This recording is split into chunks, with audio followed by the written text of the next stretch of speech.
அதுக்கான காரணத்தை பத்தியும் அதுக்கான தீர்வை பத்தியும் நான் மதுரை மாநாட்டிலே நான் பேசியிருந்தேன். அது ஒரு தப்பா? மீனவர்களுக்காக குரல் கொடுக்கறதும் அவங்களோட நிக்கிறதும் நம்மளுடைய கடமை, நம்மளுடைய உரிமை. நான் என்ன இன்னைக்கு நேத்தாங்க அவங்களுக்காக குரல் கொடுக்கிறேன். இதே நாகப்பட்டினத்துல 14 வருஷத்துக்கு முன்னாடி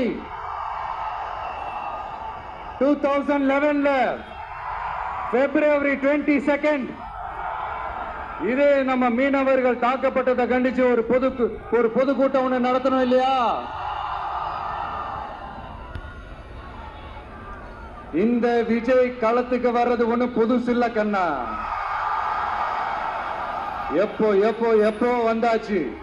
என்ன ஒண்ணு, முன்னாடிலாம் விஜய் மக்கள் இயக்கம் என்ற அந்த இயக்கமா வந்து நிற்போம்.